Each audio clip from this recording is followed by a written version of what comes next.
ശോഭാ സുരേന്ദ്രൻ്റെ കാര്യം ഒന്നും പറഞ്ഞിട്ട് കാര്യമില്ല. ഇത്രയേറെ ഒരു സ്വയം ഒരു സ്ഥാനാർത്ഥിയാണെന്ന് പോലും കണക്കിലെടുക്കാതെ എത്ര മോശമായിട്ടാണ് ഇന്നലെ പാലക്കാട് ജില്ലയിൽ അവർ പ്രതികരിച്ചത്. പ്രതിപക്ഷത്ത് ഒരുപക്ഷെ എതിരായിട്ട് നിൽക്കുന്നവരുടെ രാഷ്ട്രീയ പാർട്ടിയിലെ ഒരു പ്രവർത്തകനോട് അടിച്ച് കരണം പൊട്ടിക്കുന്നൊക്കെ പറയാൻ എങ്ങനെയാണ് ഒരു സ്ഥാനാർത്ഥിക്ക് സാധിക്കുന്നത്? നമ്മുടെ മുഖ്യമന്ത്രിയെക്കുറിച്ച് എത്ര മോശമായിട്ടാണ് അവർ സംസാരിച്ചുകൊണ്ടിരിക്കുന്നത്.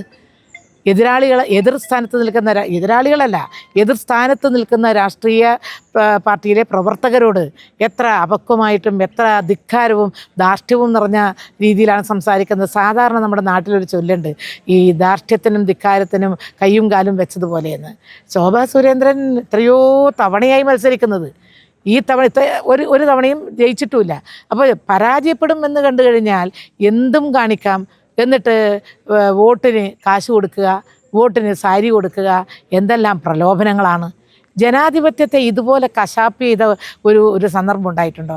കേരളത്തിൽ വടക്കേ ഇന്ത്യയിലെ സംസ്കാരം ഈ രൂപത്തിൽ, വടക്കേ ഇന്ത്യയിലെ ചില സ്റ്റേറ്റുകളിൽ നടക്കുന്ന സംസ്കാരം ഇവിടെ കാണിക്കാമെന്നാണോ ധരിച്ചത്? അതൊന്നും ഇവിടെ വിലപ്പോവില്ല. എന്തൊരു വൃത്തികെട്ട രീതിയിലാണ് ഒരു സ്ഥാനാർത്ഥി എന്നുള്ള നിലയിൽ അവർ പെരുമാറിക്കൊണ്ടിരിക്കുന്നത്. അതുമാത്രമല്ല, അവർ UDF സ്ഥാനാർത്ഥിയെക്കുറിച്ച് പറഞ്ഞത് കേട്ടില്ലേ നിങ്ങൾ? എന്താ പറഞ്ഞറിയോ? UDF മാന്യതയെക്കുറിച്ചുള്ള കഥകളൊന്നും ഞാൻ ഇപ്പോൾ പറയുന്നില്ല എന്ന് പറഞ്ഞു കഴിഞ്ഞു. UDF മാന്യതയുടെ കഥകളുടെ കെട്ട് ഞാൻ ഇപ്പോഴിക്കുന്നില്ല.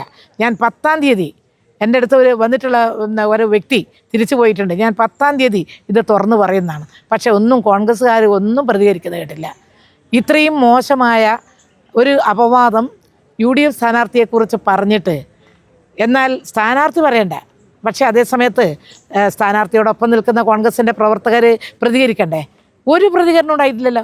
ഒരു സ്ഥാനാർത്ഥിയെക്കുറിച്ച് വ്യക്തിപരമായിട്ട് വ്യക്തിത്വത്തെ അധിക്ഷേപിക്കുന്നത് മാത്രമല്ല, ഒരു സ്ഥാനാർത്ഥി മറ്റൊരു സ്ഥാനാർത്ഥിയെക്കുറിച്ച് അധിക്ഷേപം ചൊരിയരുത് എന്ന് പെരുമാറ്റ ചട്ടത്തിൽ പറഞ്ഞിട്ടുണ്ട്.